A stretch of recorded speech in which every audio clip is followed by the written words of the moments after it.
Yo, I respectfully disagree podcast. Got this guy back with me today, man. Want to shout out to my big brother Kevin. What's up, fam? What is up? How's it going? I can't call it, man. Just chilling. Um, for those that are new to the channel, man, y'all please be sure to go hit that like, share. Most importantly, subscribe to the channel.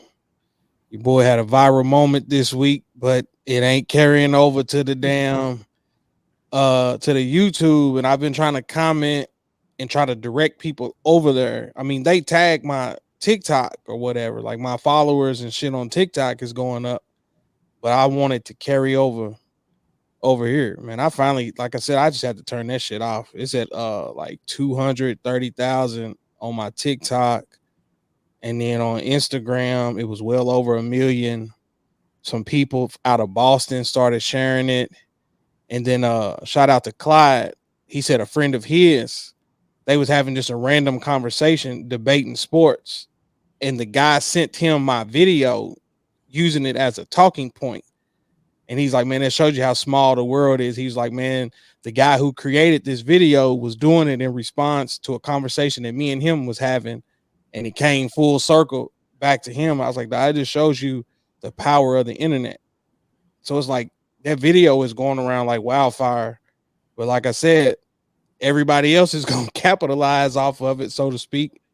But the person who actually made it, because over time, it was well over 1 million views, people commenting and sharing, and like people literally arguing nonstop. Like I had to turn the notifications off. But it ain't no big deal, man. Like I said, it led to a couple, new subscribers and followers and things like that. But to have a viral moment, it's like, bro, I need this YouTube channel to take off. But that's neither here nor there. Today's topic conversation, we're just gonna do a continuation of growing up in a small town. I think a lot of Hit people town. Should put hit. Country hit town. several people from back home, reached out and said that they enjoyed that episode or whatnot. Few people asked, could they participate and share their versions of, how they felt growing up and things like that. So definitely got that in the works. But of course me and you talk on a regular. And you said that you would like to sit down and chop it up and talk about things and reflect on, life situations and stuff like that. So the floor is yours, man. Yeah, it was definitely a very I ain't gonna say eye opening, but just make you lay back and just think about your childhood. I was actually at work that day, and hell, I actually stopped working for about 30, 45 minutes just to make sure I absorbed everything that you guys was talking about. Y'all was bringing up some good memories, some good points. As an adult, you would tell yourself, like, I'm not going to move back there. I'm not going to subject my children to that environment that we grew up in. But if you look back at yourself and where you are today, like, I wouldn't change that I grew up there, if that makes sense. It makes perfect sense because I agree with you wholeheartedly. It's like I said on that episode, growing up in a small place, you learn so many valuable life lessons, and seeing some of the things that we saw, you got a front row seat to how to manage life when life threw lemons at you. Whereas, sometimes I will admit that my kids are privileged in a sense to where they don't know what that feels like. So if they're ever faced with those circumstances, I'm not sure that they're going to be able to handle it because they're not accustomed to it. I'll give you a quick example. It's like yesterday, we're grocery shopping, and My kids don't like school lunch. So depending on what they bring, depending on what they make at school, my kids bring their lunch. So we're in the grocery store and it's like, hey, can I pick this yogurt up? I need this for a snack. Can I get this and that? And I'm just like, here, put it in there, put it in there. And you know for yourself, you ate whatever was at that school or your ass was hungry, man. For And real. you said your kids is picky and may choose to eat lunch certain day. My child is 14 and ain't never ate at school. I can believe that. I done had to leave work to go take her food. So it's like just the little small things like that. It's like, as parents, I don't even think about it. You know what I'm saying? It's like, here, put it in the cart. So they got yogurt for Aubrey leaves the house every morning like 5:30, 6 o'clock. So she don't have time to just sit down and have no breakfast. So she'll grab some fruit or some yogurt and head on out the door going to school. But it's like you don't even think about it. Whereas piece of toast for you went up that hill. And if we had a field trip and had to take our lunch, literally like a bag from Greg. Look, bologna sandwich, 25-cent chips. Those when them chips was $4 for $1. Yeah. And a Mr. Fizz. Yeah. I had that conversation a while ago. People was like, what the hell is a Mr. Fizz? It's like Big K. Big K and Clinton. Yeah. Oh, sack lunch. But it's just like little things like that. It's like, it ain't to say that you're bragging or anything like that, but it's like you position yourself to say, hey, I experience things that I don't want my kids to have to experience. You know, I'm trying to maneuver and do everything that I can so they don't have to see some of that hardship. I'm not saying every day in life was hard, because it wasn't. We made the best of our situation. But it's like shit that we saw, I wouldn't dare let my kids see. Yeah, I definitely agree. And shit, we had a conversation after I listened to the episode. I don't know. I think I kind of did apologize. Maybe I did. Did I apologize to you the other day? Like, I don't even know. For being a shitty ass brother growing up, man. You did make reference to it, but I don't know if you officially apologized. But nah, just reflecting back, it's just like, damn, like all I cared about was hooping and knocking some shit down. I ain't spend no time with you at all. Take you to the park. So that's what I'm saying. And people wonder why I'm low key a loner. It ain't that I'm antisocial or nothing like that. It's just like, for the most part, bro, I had to entertain myself overall. You know what I'm saying? Once, you know, we got out of school or got out of basketball practice and all of us departed and everybody went to their own homes, it was just me and mama. Your ass out somewhere still in the car. Nah, that went to junior high, and I didn't steal it. I was a passenger in an already stolen vehicle. Look, that's show you how guilty you are. I was just referring to once you got licensed, man. It's all right. We ain't got to reflect. Oh, that one. We ain't got to reflect on your juvenile delinquent years. Yeah, I was stealing cars then when I had license. Unless that's something you want to talk about. Hell, no, we can. I mean, at the end of the day, I'm still not a juvenile delinquent. My friends stole a car. So they came to the dance in a stolen vehicle. We left the dance in a stolen car, and we probably drove 200 miles. Look, we think about the wood. Yeah, I remember them dances. So let me ask you this though. Let's stay right there, because it's like, do you feel like that also is a consequence of growing up in a small town? It's like y'all so bored to where it's like, here, let's just go do something that's just completely fucking stupid once you look at it in the rear view, because we're from a small town. You're gonna get caught. So Yes and no. I'm gonna say several of them, they was criminal bound, period. Like it was just in them. What ended up happening was by us being in a small town, over there at Jim's Auto Parts, right across from where Rapnam live at, they fixed the woman's car. They left the keys in the fixed car overnight. One of my friends walked by, saw the car and the keys in it, and that night he went back and took it. Like, so that's what I'm saying. Think about everything that you just said. It's like we're in such a small town, friendly little neighborhood like you see on the movies and all of that, to where there's enough trust to where it's like, hey, we got your car finished, everything's handled, pull up, keys are in it, doors open, it's taken care of, it's good to go. Nobody in their right mind would expect a group of young boys to take a car, knowing that, guess what? The population in Clinton is what? 1,200, 1,300? 13, something like that. So unless you was going to take this car and go completely to a whole nother state and stay there. We went to Tennessee.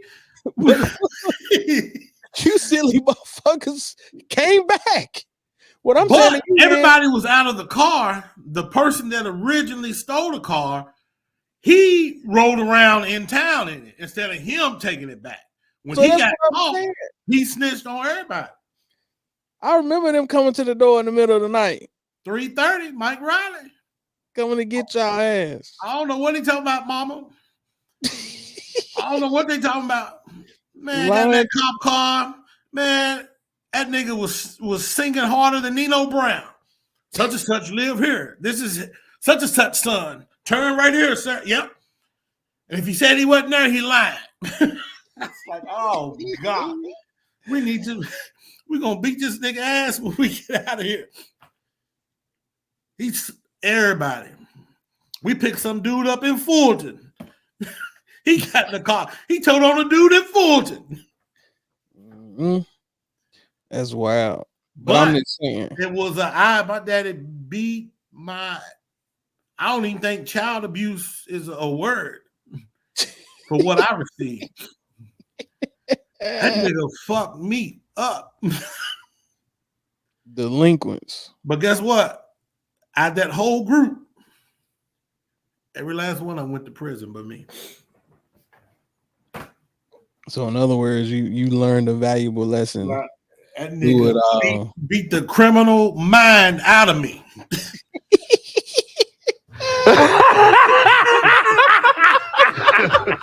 And I'm telling people, it's like, here I am.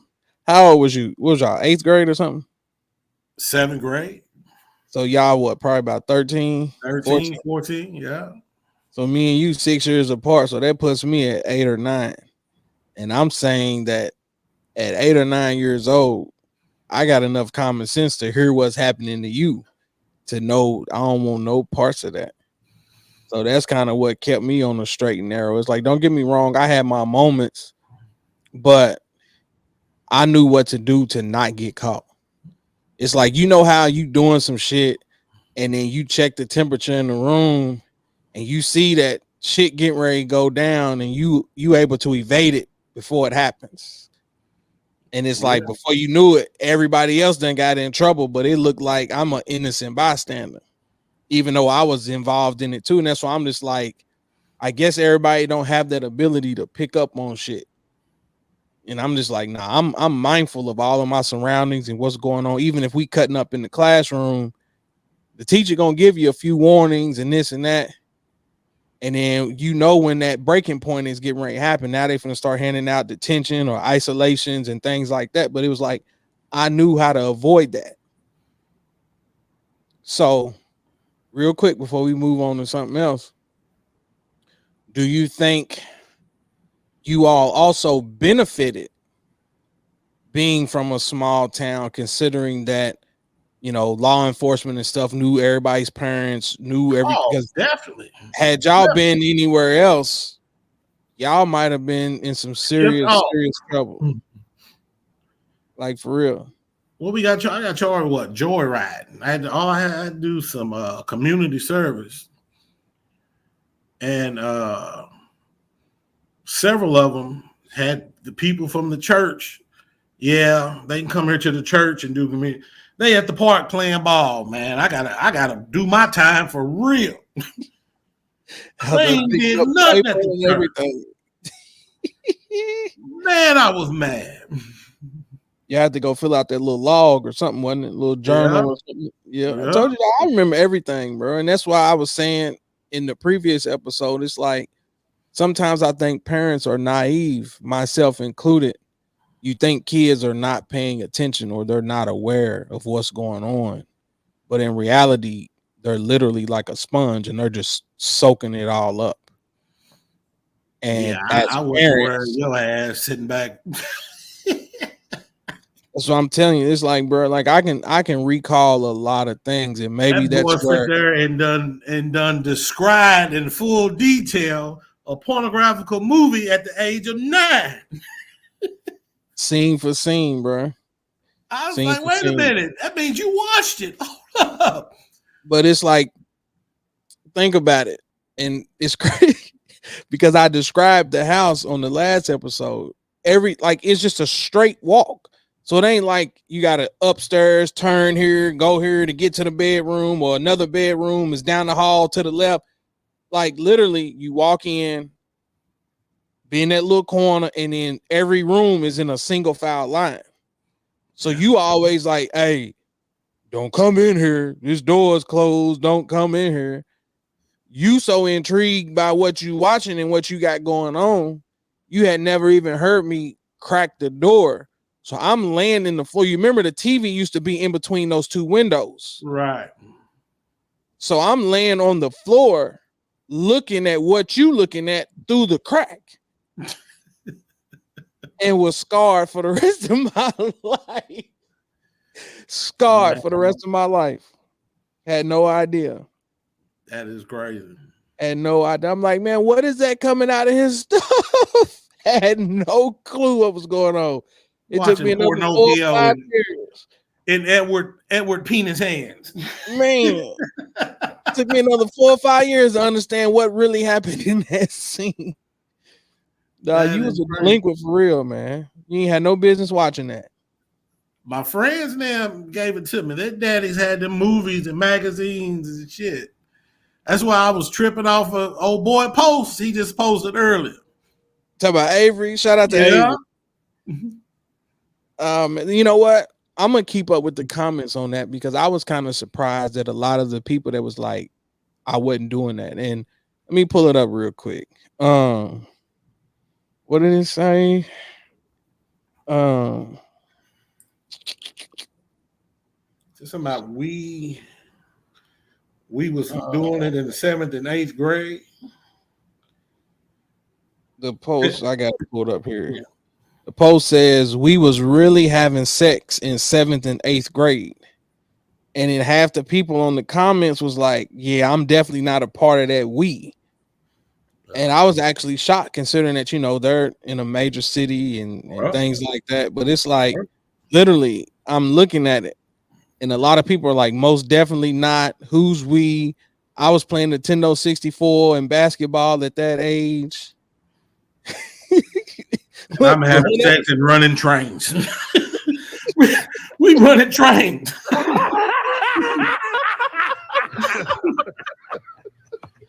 We got them lined up in middle school. Oh man, I hate to ask. Is that another consequence of living in a small town? Now, it's like I don't know. But like you just said, in middle school? A lot of your peers were catching hold of tapes and magazines. So y'all educating each other.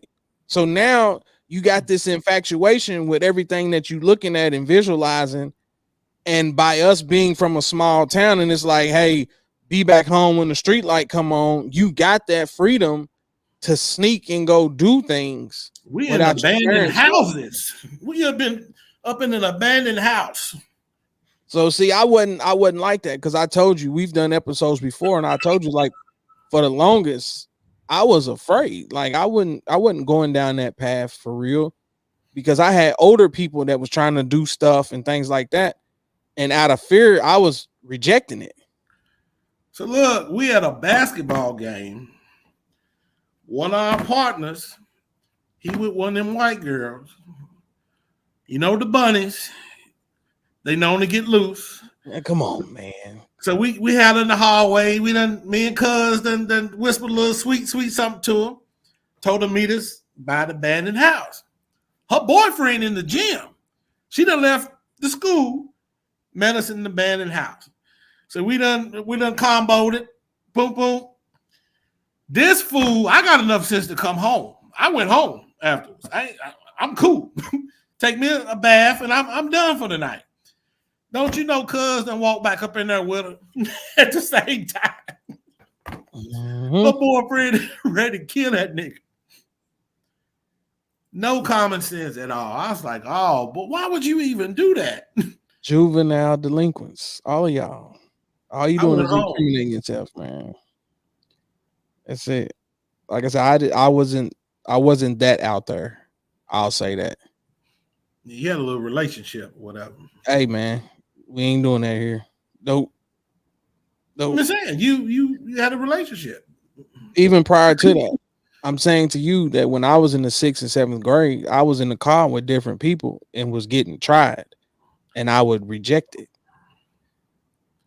I don't know. You got lucky because I can't think of no black girls of my age that I wasn't related to. That's how it was for all of us. So that's why I'm saying it's like it's different because overall in bigger cities you bump into different people who don't agree with interracial relationships and things like that. But on the flip side, it's also more acceptable once you got away from Clinton. Man, I don't think there was an interracial child in our school system in 1996. Name one. Look, you already know why though. That's what I'm saying. There was not one interracial child in our school system when I graduated in 1996. And that's because everybody was afraid to even go down that path, man. You was afraid to even. Did you have anybody? You didn't have nobody in y'all class or nothing, right? You 6 years younger than me, so you in the 6th grade when I'm graduating. Yeah, we had all kind of mixed people. Who'd you have? That was when they moved there though, didn't they? They wasn't there. Talking about Ronnie now? That's fair. Yeah, they moved there. They wasn't there. They wasn't conceived in Hickman County. That's fair. All right. But that's what I'm saying. It's I'm willing to say, just going out, just my memory. I want to say that them Stinson girls was like the first interracial children born in Clinton in our school system.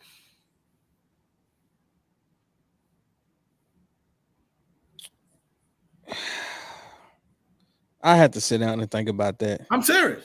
Because without putting people names and stuff out there, name dropping and stuff like that, it was a few people your age that started having mixed kids. My age, but what I'm saying is there was no children enrolled in the school system in 1996 from Hickman County that was biracial. I can honestly agree there. So that's what I'm saying, and that's what I was trying to get to was like, if you did anything, you had to sneak and do it. Whereas once I got away from that area, it was like it was more acceptable. Of course, you know, you're gonna get your looks and your stares and people gonna question it or whatnot, but it wasn't nothing to where you were fearful of what would happen. You know what I'm saying? Other than a group of chicks that's like, oh, look at him over there. He's with the other side type shit. Right. And with that, you just ignore that. It ain't no big deal. But it's like at home, you wouldn't know what could happen. You know what I'm saying? Yeah. I dodged a few bullets, literally. Like had a mother come to the house. I saw this car outside my house late at night, and this and that. The reason why I got caught because you remember he had that chrome chain license plate on the front. Because I had parked at the end of the driveway, bro. It's like 1 o'clock in the morning, 2 o'clock in the morning, and sneaking around doing stuff I ain't got no business. And the parents woke up and was on the porch. And when they flipped the light on, the light from the front porch hit that chrome on the license plate. Midnight. My scary ass, dude. I put the car in neutral and tried to push it into the street. And then once I got in the street, then cranked it up. You know that power steering. That was that power steering pump. You ain't got no muffler. That power steering pump was whistling. I was like, man, you ain't look, you couldn't get out of that one. And like literally the next day, by the time mama got home, her mother came to the house. I'm talking about she was heated. So that's what I'm saying. It's like you had to sneak around and do different stuff. So nah, I wasn't out there like y'all, man. That's Not good. at all. That's good. Definitely good. But that goes back to what you originally was talking about, you being a shitty brother. Because like I said, you was too busy out doing everything that you was doing. But I mean, mainly though, I was at the park hooping. I was mainly at the park hooping. So I'm saying, man, my whole life, bro, I just literally like. You know, you didn't want to play no basketball. Was you gonna come out there and play some basketball? At that point in my life, I wasn't into it yet. Because I told you, dog, I got made to play. It wasn't until I realized that I was bigger than everybody at the time and that I was somewhat decent. And then once I fell in love with it, that's when I developed a passion. First of all, you only became good because of your delinquent actions. That was part of your punishment too. Suicides and bleachers, Coach Carter. Yeah. That's the only reason why you became good, because you wasn't a hooper for real. That what you think? That's what I know. Because look, you just heard me say I remember everything. I can recall it to this day. I remember your daddy cussing because your ass wasn't getting in the game. Wasn't getting to play, riding the pine. Now, do you think I was riding the pine because of lack of skill or because of... Now, I can't question that, because at that point in your life, I don't know what individual attributes you had. It wasn't until people realized that you was able to jump. You wasn't jumping in your 7th, 8th grade, bro. Tell the truth. I wasn't jumping, but I was still hooping. Man, we hooping 24/7. We in practice. Them boys couldn't stop us. So again, I just said I don't know what your individual game was. You got to think, when you in the 7th grade, bro, I'm 8. But what I'm telling you is, we hooping. Only thing changed was the ability to jump. I can only go by your word and what actually happened. All I know is your ass didn't get in the game. That's all I know. And then once they was like, wait a minute, what was that movie with Mekhi Phifer?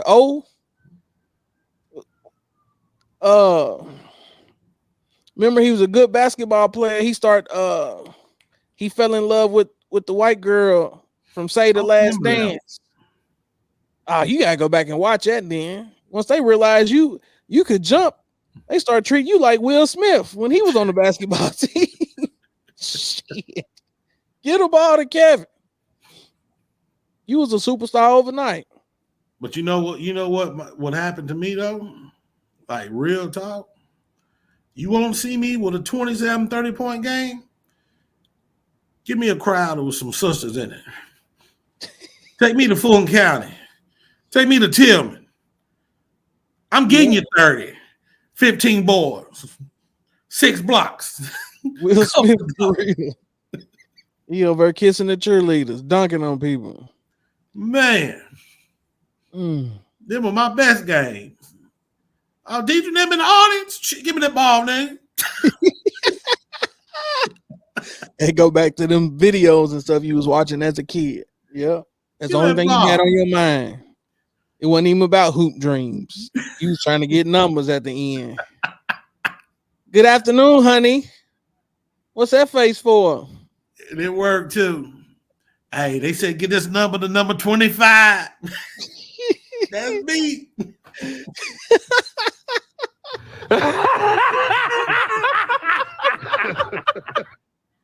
You get ready to get me in trouble, man. My family home now. What? We live. It's a hot mic. Whatever. I ain't got nothing to do with that. That's Avery.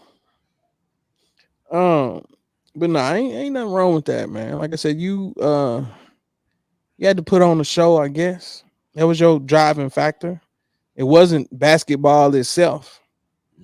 I mean, I enjoyed the game, but not to the extent to even think about going to the next level of it. So, nah, it wasn't. So you know what? Great transition. Let's talk about that, because it's like, okay, we literally just said you had a period where you felt like what was happening to you in terms of playing time and stuff wasn't fair.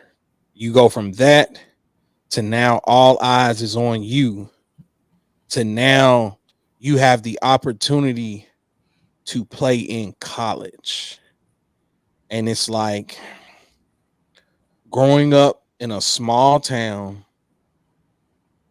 the lack of resources, the lack of nutrition and teaching you hydration, things, right? Conditioning.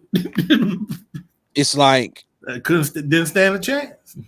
You had the ability to just go do something just off of just natural talent, but had somebody molded and turned you into a real athlete. Not saying that you wasn't, but you get what I'm trying to say. It's like, no, exactly. Yeah. As you knew what it would have took to get to that next level, knowing that you had the skill set,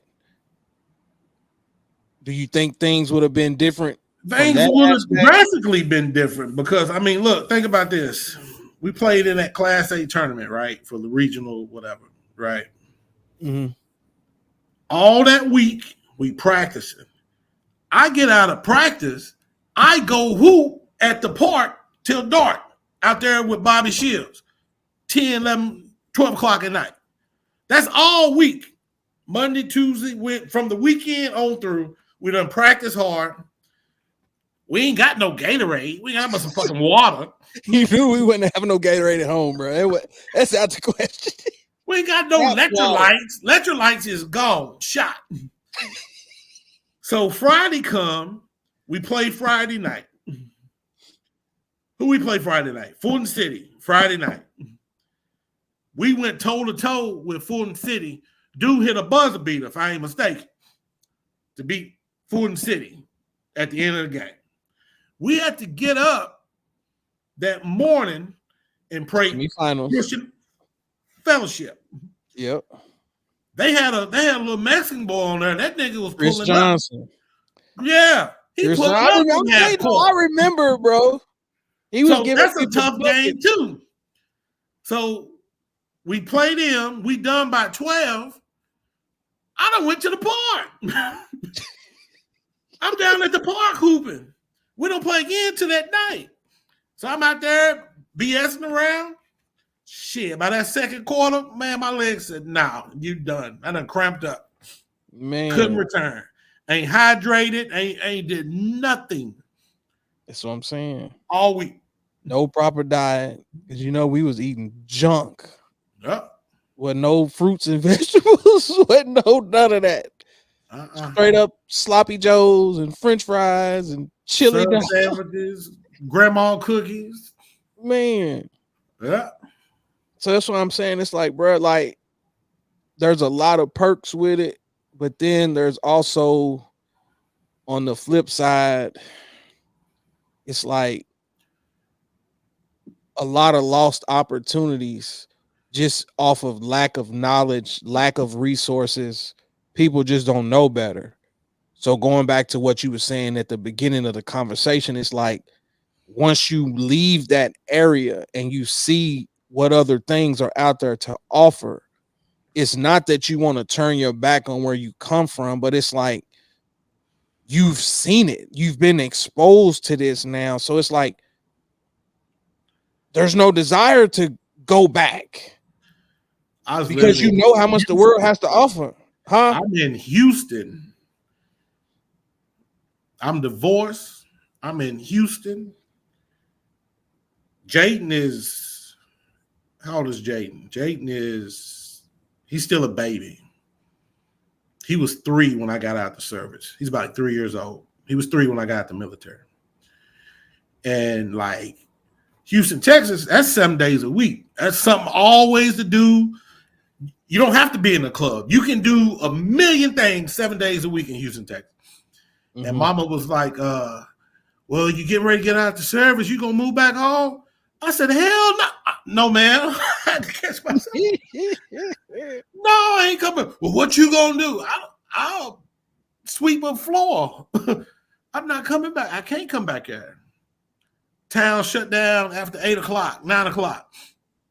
Can't even buy gas. It's like can't come back in that. I saw a post today. I follow the Hickman County Gazette on social media, and they shared a post where everything on that strip where Perkins used to be, the drugstore, closed off or something. I saw something. Everything looked like it was closed and shut down, and it's like when we grew up there, those was all thriving businesses, bro. I remember the hardware store. We actually had 2 hardware stores. Yeah. The one right there on that corner towards that Jefferson. Then it was one right next to Barber's Video. Yeah, that's where the lady won 100,000. She brought a scratch off out of there. So it's like we grew up and we was able to get the last leg of that town, so to speak. Because I remember Granny and them working, her and Miss Monzola and them. Al Clark's seafood. Right there on the corner. That was Barbers, that's what I'm saying. Because I remember Mama having to pick them up late on Friday and every fish night or whatever. Yep. So Granny would bring us some plates and stuff out of there.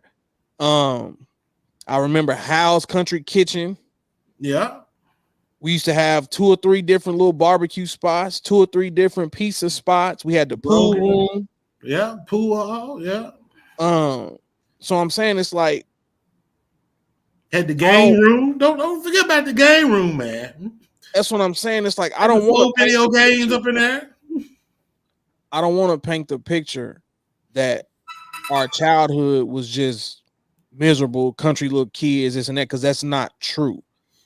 And like we said on the last episode, it's like we didn't have the ability to go to the movies or go bowling or do things like that, but we had enough stuff to where we was occupied. We was entertained. You can't miss something that you don't know about. You know what I'm saying? You can't want something that you don't know about.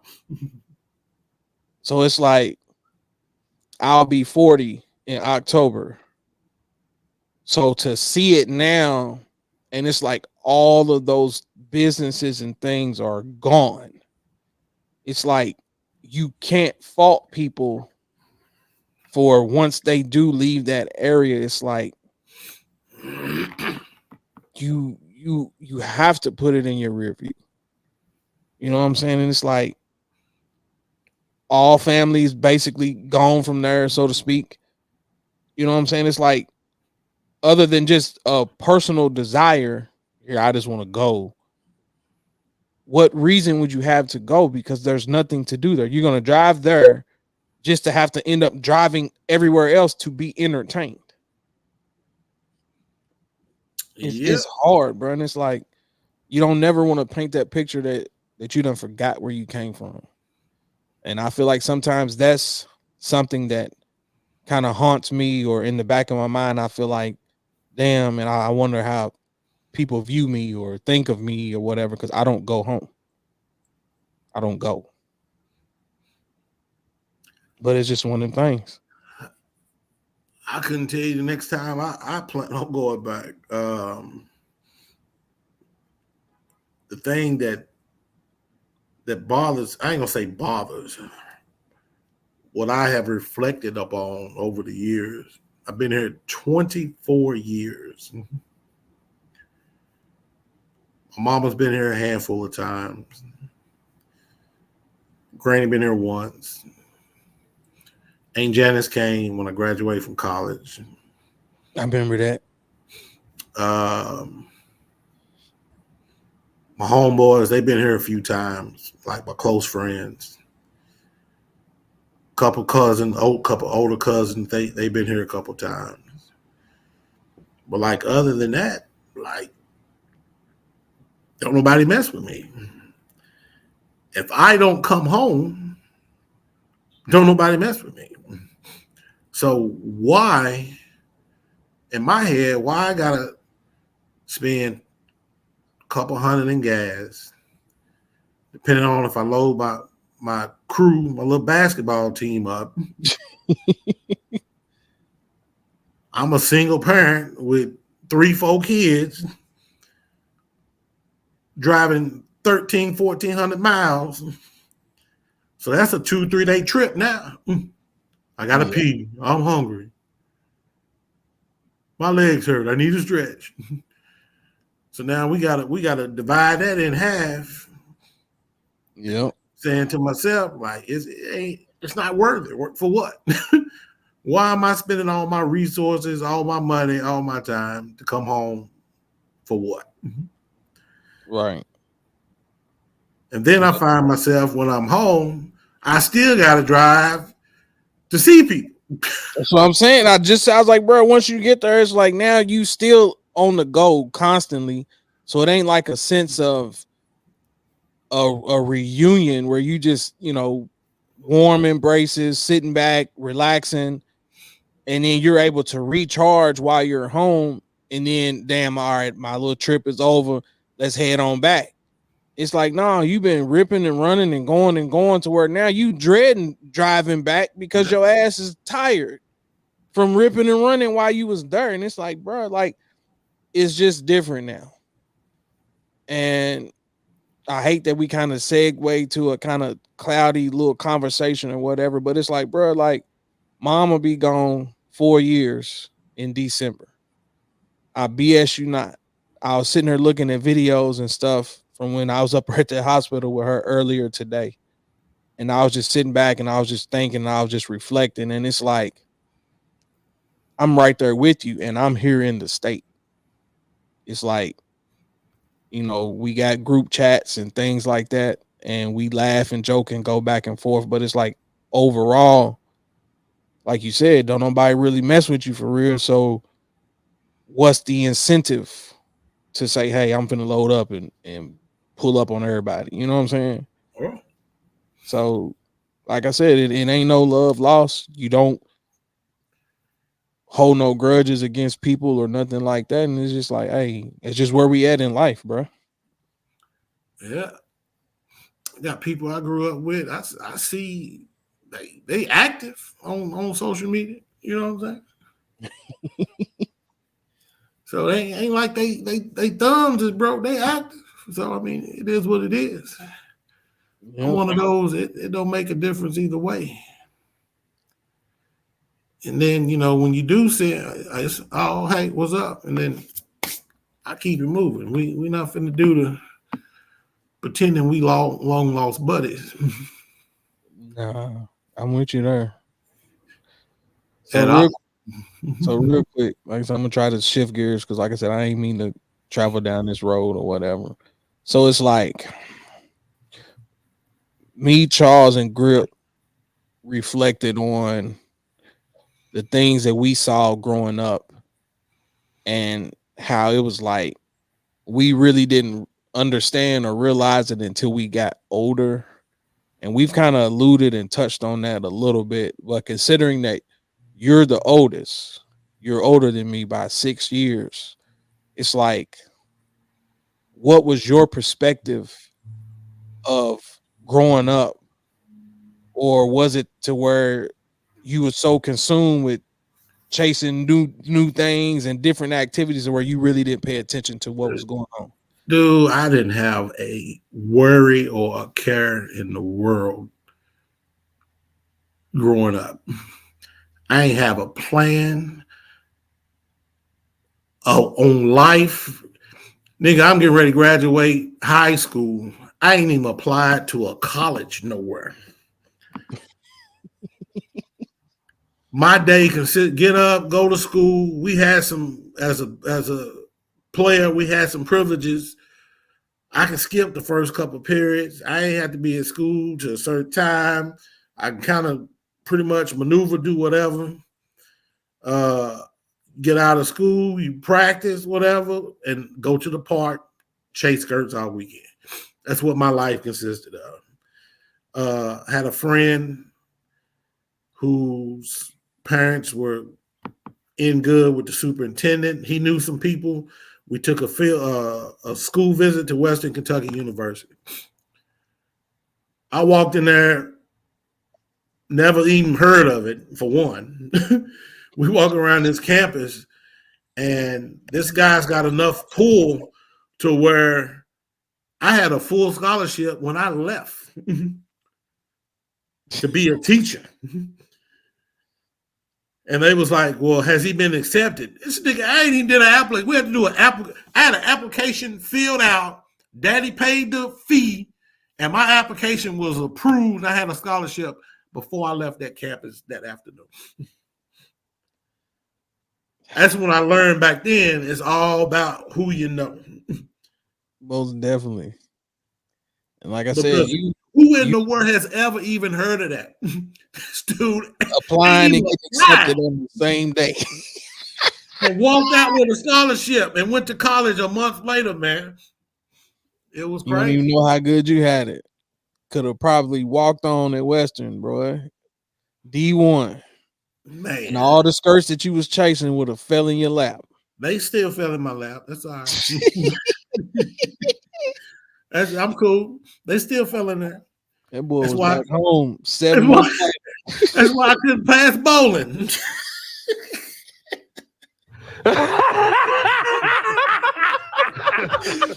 Look, rolling balls, all right. What no bowling ball. Listen, y'all, please, if y'all still listen to this, man. By then, I was old enough to hear and comprehend. That boy transcript came in. That boy had his first semester, he took bowling. What was that? Volleyball? No, that was the second semester because I took something easy to try to break it up. What was it? Swimming? Did you take swimming? I don't even know. I didn't even go to him. I don't even remember. That boy had straight, like he didn't even have a GPA. Now that motherfucker was like a 0.03 or something. Daddy was hot. Man, they was so. How the fuck you say a volleyball?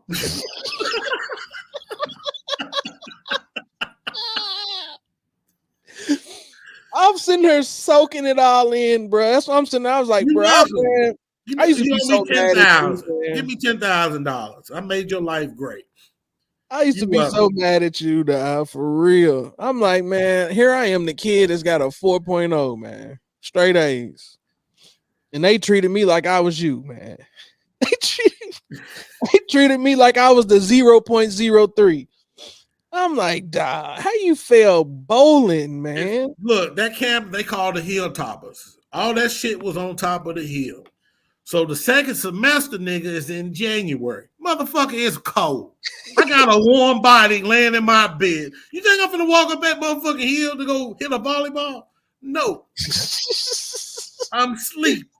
Some of the sacrifices you got to make, man. We all crawled out of that little small ass bed to go to class, man. We all had to walk up no hill and it's 10 degrees. Anybody that attended the University of Kentucky, they know how that wind hit that corner over coming to the classroom buildings. That's a long walk, first of all.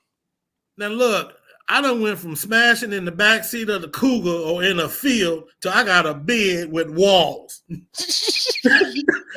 I'm upgraded. Man, I ain't getting out this bed.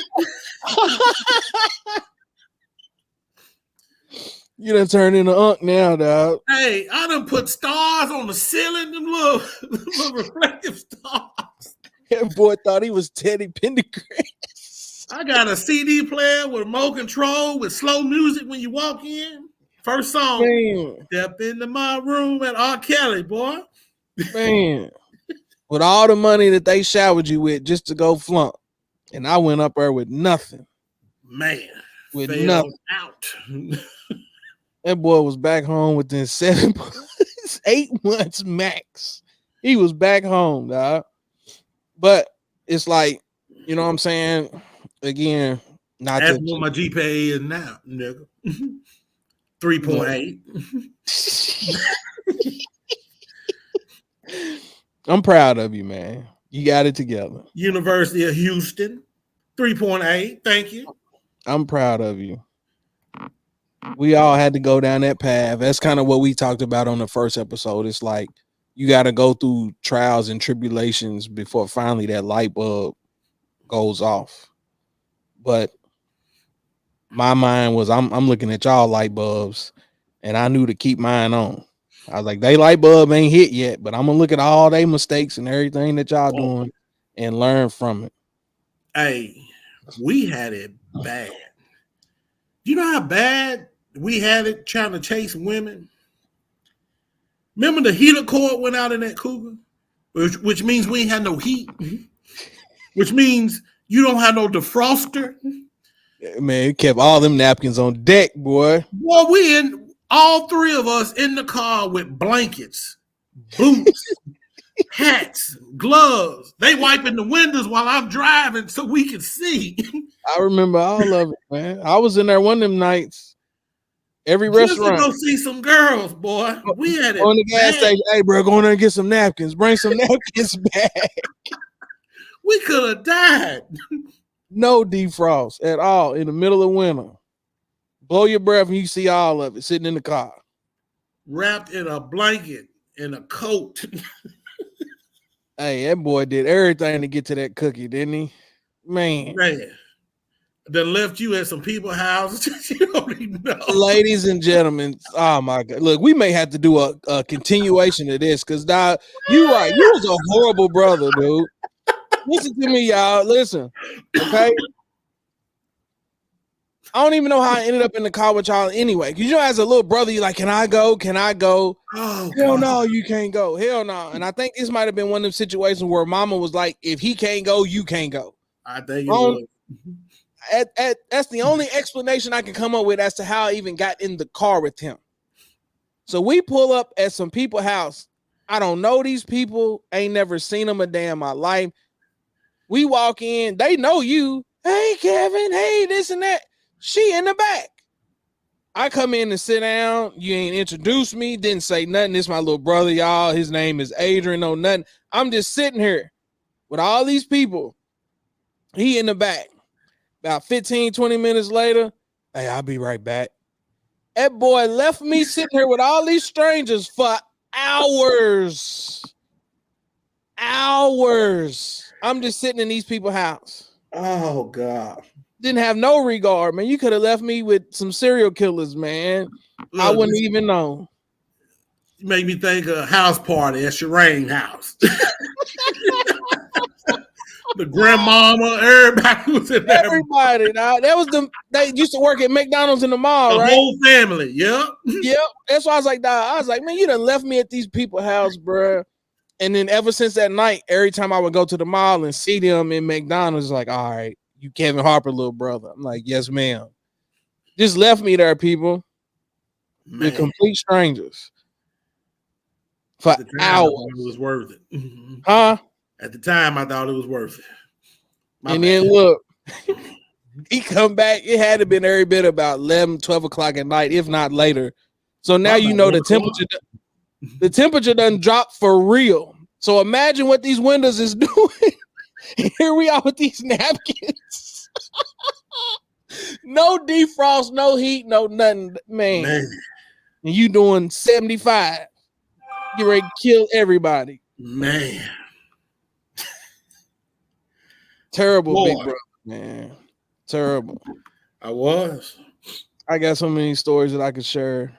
I was. But that's what I'm saying. It's like at the end of the day, man, I wouldn't change it because I honestly feel like people here in the city, and if y'all listening to this, if y'all got some wild stories and stuff that y'all want to share, man, the mic is always open. But in terms of your parents just saying, "Hey, here's the keys, be safe," and they trust you to just go, I don't think people here can relate to that because that would be equivalent to them driving all the way to Lexington. You know what I'm saying? Like Lexington Right. from here is about 70 miles. So your kid is all the way in Lexington. You have no idea what he or she is doing, Ain't got but no you just phone. trust. That's what I'm Nothing. saying. You just trust that they come back. Where now it's like, okay, you might be 10 or 15 minutes on the other side of town. Like to me, that's different, bro. Like we was really out there, man. I was reckless. Boy, I'm a senior. I met a girl in college at a party in Union City. She said, "Where you go to school?" I told her I went to Murray. She said, "Oh man, we having a party at Tennessee State in Nashville next weekend. You ought to come up." Shit, bet I'm there. Boy, you remember I left on a Friday. I ain't come back to Sunday. I said, you know what? Fuck it. They gonna kill me anyway. I would have fun. I went to Nashville for 2 days. You mentioned house party, motherfucker. You was the first kid for real. That boy used to steal the car and just disappear. He'll Where deal the with the fuck you been in consequences my later. goddamn car, motherfucker? Where my car at? And like you said, we ain't had no phone, so it ain't like somebody could call and tell you get your ass back home. Hey, I just said, fuck, I'm gonna be in trouble anyway. I made sure it was worth the trip. That's all I'm gonna say. I made sure it was worth it. Oh man. Look, I'm finna tell on myself. I used to go up there and steal my grandmama and them car. They be up there knocked out, keys out in the banana. I'll go up there, take the banana, go to Paducah, put the gas back in. That's what I'm telling you, because all of that led to when I used to ask could I borrow a car, I get told no because of what you used to do. You think I didn't ask Granny and them for that car? Boy, you remember back, everybody, you know that three-way, got that long extension cord. Remember we had the long cord, laying up in the bed talking? One of them heifers, it's about 2 a.m, come get it. Shit, say less. And then what Kane said? Say less. I'm out. Stealing cars. Look, you gonna say 45 minutes ago that you learned your lesson. You didn't do. You've been stealing cars your whole life. That's my family car. They ain't stealing. You don't steal from your family. That boy been joyriding his whole life, man. With no regard. That's your family. Is that stealing cars from your people?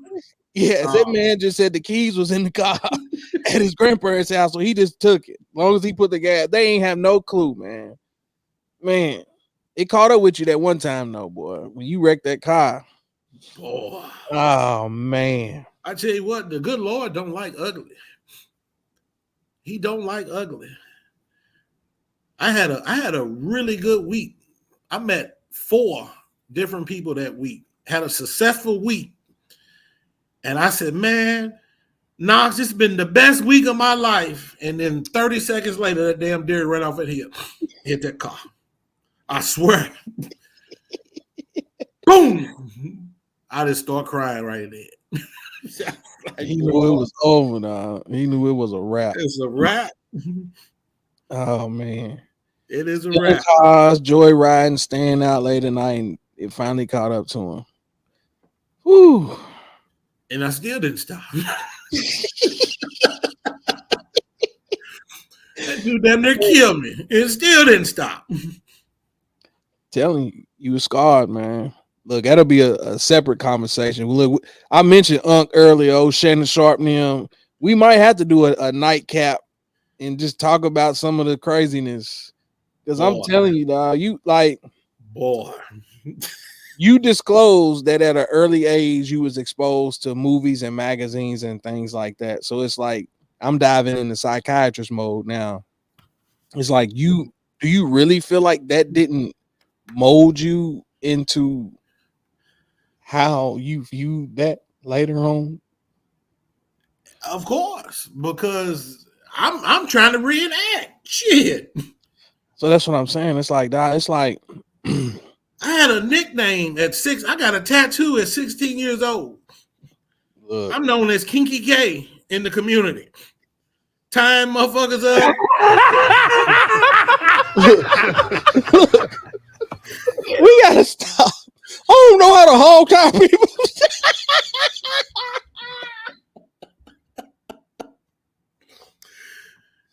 Do I look like I know how to hog tie people? You incriminating yourself, man. I ain't incriminating nothing because I ain't raped nobody. They was willing. They put their hands up to get tied up. For what? I said we'll do a nightcap, man. My kids is walking around here, man. I'm just saying, man. Oh God. Cocktails, syrup, boy. Hey, yeah, them movies play the whole. Yeah. That's what I'm saying. I'm like, dog, like all jokes aside, that's why I'm saying it's like, in my opinion, it's just me, and maybe my thought process is just different and weird to some people. But it's like how you grow up, the things that you infatuated with. I honestly feel like it shapes who you are as an adult. I mean, hell, look around me. Y'all hear me all the time, see me on social media. All I talk about is sports, basketball. I tell people Allen Iverson was my favorite growing up and this and that. I was into shoes. I'm a grown adult.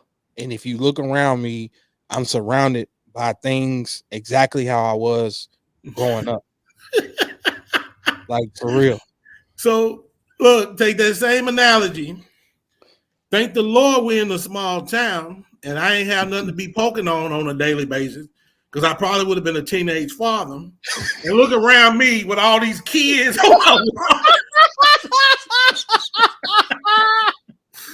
at all these kids.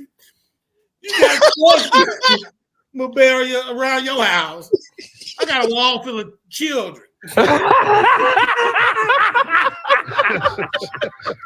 That's my cue. That's my cue. It's all right, man. I love my nieces and nephews, man. Nephew, I don't want wish too many on you. Sorry, I'm man. just saying. So I mean, again, being in a small town got its advantages. I could have easily been a teenage father. Yeah. What was that one clip back in the day where they tracked dude down? He had like 30 kids. It was one man had like 30 kids. They talking about all the different baby mamas and stuff he had. And what was that movie? Species. He come up out that barn and all them kids. Yeah. Oh man. But that's why I tell people, bro. And it's like, man, I hope everybody enjoyed this, man. This is what I feel like I need to get back to. Just sitting back, laughing, having good conversation, talking about life, stuff like that. And the mic is always open, people. If this is something me and you want to do on a weekly thing, bi-weekly thing, man, we can chop it up, dude. Cause I swear, man. That boy got stories for days. We can talk about how other circumstances where you just a horrible brother, man. Horrible role model. Yeah. All right. It's all right. I acknowledge that now. Yeah. Thank God I had some wits about me. I learned to maneuver in this world on my own. Sorry. Because I ain't really so fuck with you. You got to college. Exactly. That's what I said. Like, I was always viewed as the quiet, shy kid, so to speak. But in reality, it's like I knew how to do everything y'all was doing, but I knew not to get caught. Was you in college when Keisha got married that time we went to Louisville? Yep. Because remember, y'all dropped me off. Oh, that's right. Yeah. Yeah. And I said I was out here moving and making relationships and doing all that. I may not have been doing what you was doing to the degree that you was doing it, but I hit a little streak in my life where I thought I was the man. No, I was trying to remember why you didn't go to the club with us. I was trying to laid up. Figure that time frame out. Laid Why up, you out with us that night? man. Laid Boy, up had with somebody baby I too, shouldn't have been laid up with. Scarred me for life, and I'm out. man. Mm-mm-mm. So you definitely been a good dude, boy. I used my son was firstborn, and I'm in a single dad in Houston. Shit, we was at that mall every weekend. Shout out to nephew. I remember that. Can we go get some girls? Y'all came in for my graduation. Yeah, I that want boy to go said get some girls. he want a white one with long hair. He ain't never seen me with one. I don't even know where he got that from. Don't lie on him. He hadn't. Don't lie on him. You try to pretend. It's all right. Nah, that dude, boy, I swear to God, I could have killed him. I had my little girl, the lawyer. I done took him to Chuck E. Cheese, and this was right after Katrina. So I had a girl from New Orleans. She met us up there with her daughter. He come back, he just sitting there playing, just with his little trucks. He like 4, just out the blue. Daddy, what's your other girlfriend name? I forgot. I don't know what you're talking about. Yeah, you do. Your other girlfriend, the one you was kissing at Chuck E. Cheese. Oh, God.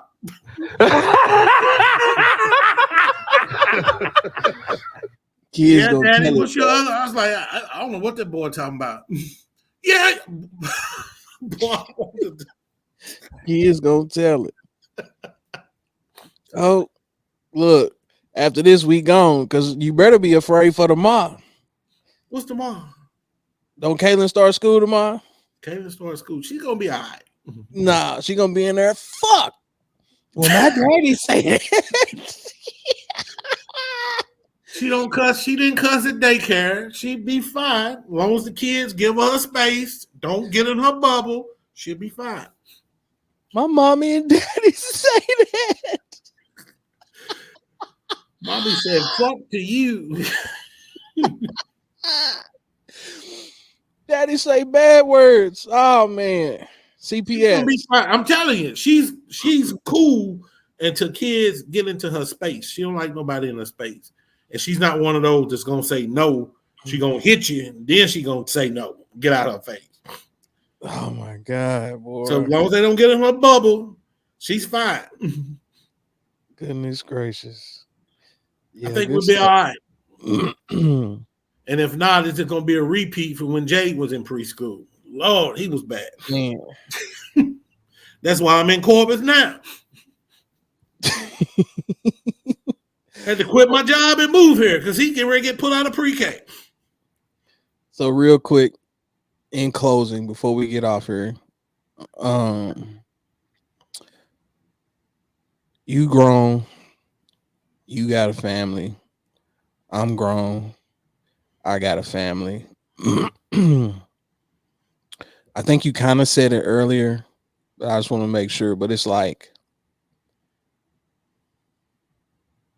had you, no, I ain't gonna say had you, if you had the ability to change anything different, would you? And if so, why?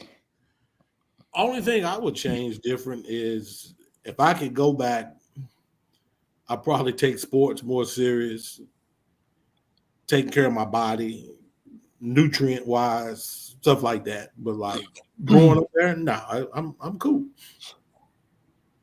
I was a king down there. You know that. I was the man in Kentucky.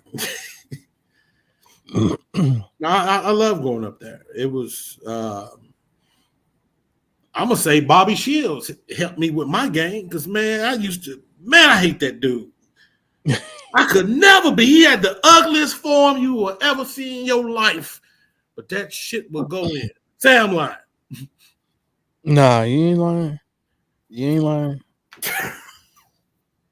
But that goes back to kind of what you asked me earlier too, and it's like you said, would you have played with us? And I said to you, at that time, I wasn't even mentally in that space. I ended up falling in love with basketball because I was always playing by myself. And it was like you would shoot and shoot and shoot enough to finally it's like you memorize the rims, you memorize how much it took to get a shot off, muscle memory and things like that. So then once I developed a passion for it, it's like, okay, this is easy to me. But none of y'all knew what I was capable of because I was always that shy, quiet kid. You But know what I'm shit, by the saying? time you start playing, I didn't live there. I was what, Tennessee? So even with that, it's like I remember we started traveling and going to them different camps and Nike things and stuff like that. And I would always hold my own. And everybody's hyping me up and making me feel like I'm gonna be the star when we come back. And it never happened because kind of what you said also earlier, it's like that's when the politics and shit like that, people playing who didn't have no business being on the court, in my opinion. But it was like shit that didn't have nothing to do with basketball changed that landscape for me. So then when I got to college and it's like I don't have none of those obstacles in front of me, but of course it's all just recreational now. And it was just like, damn, like the the gift was there, but because we grew up in a small town and nobody was there to help you develop and strengthen your skills and tap into it and help you get a spotlight, you always walked around with that what if, or if I had the ability to do things different, then maybe I would have done this. So I asked you that question because it's like sometimes I sit back and I say to myself, it's like, bro, I don't know how the hell I was able to come in possession of so much material bullshit. You know, for yourself, man, I had hundreds of shoes and shit. And you heard me on the last episode talk about where we grew up at and some of the environments and things that we was surrounded by. And it's like as a teenager, you don't know what's really going on in regards to your parents and things like that. All you worried about is the new Jordans and the new this and the new that. And I'm saying that I legit had the ability to help make things different. And that light bulb never went off to say, But hey, you're a kid. How's it gonna go off? so that's what I'm saying. At That's the end why, of the day, I mean, our mother, she worked hard, extremely hard to sacrifice and make sure that we had whatever we needed. We had a I don't even know what word to even use. Um, do you call them a dad? What's the word? look, I ain't even gonna go down But there. what I'm saying is, what I'm going down is, we was not prepared for life. You didn't know nothing about no mortgages, no insurance. You don't know about anything. Like, I literally went into the world blind. I No think it clue. comes down to some people feel like finances is really all that it takes to raise a kid or raise a family. As long as I'm financially doing my part, then I'm not obligated to do anything else. And to me, again, I feel like that just comes from lack of knowledge. I don't know. That's a whole nother conversation that we would have to figure out, or What I'm maybe saying, we'll get the so answer to. I don't know. I know your wife, she's in the education field. Y'all very hands-on with y'all children. They love school and getting the education. They think about careers, futures. Like, I, my kids, their mother, hey, you're going to do this work. You're going to take these college courses. You're going to go to school. If you're not going to go to school, you're going to go to the middle. You're going to do something with your life. You're not just going to be sitting around here. Like, instill some type of goal for them. All right, you don't like school, Jaden? Then you need to go to the military. What do you like about the military? Oh, I like flying drone. Da, da, da. Well, look into what you need to do for that. And he took that avenue. He's in the service. He's employed. Mm-hmm. He works on. He's a mechanic for drones and bombers. Like, but that took showing an interest in our child, making sure that he followed through with what he was interested in. But think about everything that we done said within this hour and 15 minutes. And we talking about growing up in a small town. And it's like you have discussed this entire time about what your personality is and what motivated you and what shaped you. So you got to think that phrase, the apple don't fall far from the tree, would it not still apply here? Going back to your question, it's like if other things is what's motivating you, the thought of making sure that your kids don't make the same mistakes that you made is not even in the equation. And that's what I'm saying. Everybody goes through what they go through before that fucking light bulb goes off. And I don't think that light bulb went off until I was getting ready to go to high school. See what I'm saying? You was long gone by then. So now it's like you try to make up for all of that. But by then it's like, shit, we getting ready to leave the nest. So we done had to figure out all this shit on our own already. So now the message kind of falls on deaf ears, so to speak. And it's like, you know what I'm saying? I ain't gonna hold nothing against people for how life shaped out to be, because at the end of the day, everything happens for a reason, in my opinion. But I feel like if you really think about it deeply, that's part of the answer to what you just said. Yeah. If you really sit back and think about it, I'm telling you that that's some of the things that I've already thought about. And that's why I'm telling you it's molded me to say that I don't want no parts of that because of our circumstances growing up, how it's led to our circumstances now as adults. I don't want that. I don't want no parts of that. But real quick, I just want to make sure I finish my thought in terms of what I'm saying, as I alluded to growing up and having all this material bullshit. I'm not saying that our mother didn't work hard and made a way and things like that. It's like, I know for a fact that I could have relieved some of that stress. But in reality, I was more fixated on, I need the latest this, I need the latest that. And it's like, I had shoes worth more than where I was laying my head at. But of course, like you said, I'm a child. I don't know no better. And nobody instilled the principle of trying to be the man of a house and things like that. So your mind don't even think in a selfless manner to where it's like, okay, yeah, I'm mowing yards, I'm doing all this stuff, I'm coming across an abundance of money. Sometimes I still don't know how I was getting the money to get all of this stuff. But it was like, you had the ability to make a difference and you didn't.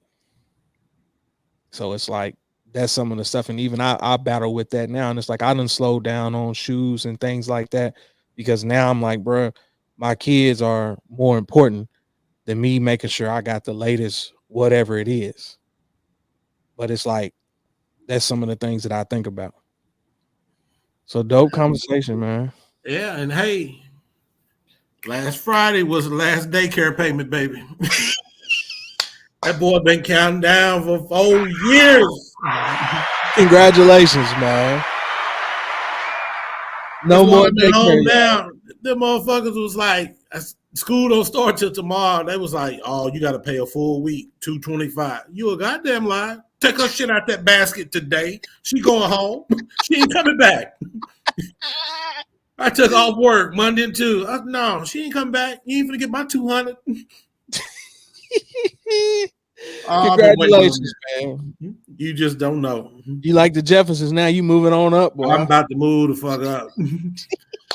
I stay home with London. I ain't had to pay no daycare for London. Man. For 3 years. You know, we was on the game for 3 years. Swear, Call of Duty all day, every day, boy. With Jayden, I wasn't with his mama then. We was co-parenting. I'm in Houston, she in Corpus. So she was able to get that, I don't know what to call that, daycare assistant. Oh, man. So I ain't had to experience it till now. Hey, that boy excited. Boy, short listen, that's with a discount, $225 a week. That's with military discount. There's people paying more than that. I don't want none of them problems. Man, I was getting ready to find her mama last year because they had a program at CCISD where she could have went at 3. And I was like, damn it, she going. That boy trying to force his child into early education.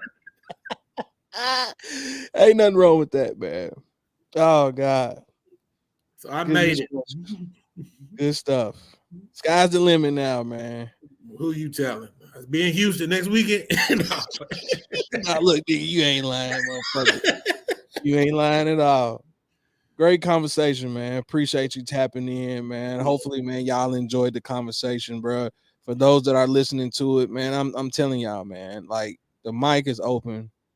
Again, to me, this is therapeutic, just sitting back, chopping it up. This little hour and 20 minutes went by quick. So reach out to me. Let me know what's going on, man. Y'all be sure to share it. Tell people to check out the podcast, whether it's on YouTube, streaming services, man. Y'all interact with the channel, bro. Comment on the page. Let us know some wild stories y'all got, or you want to join the episode and talk about it, man. Feel free. Till then, we out, bro.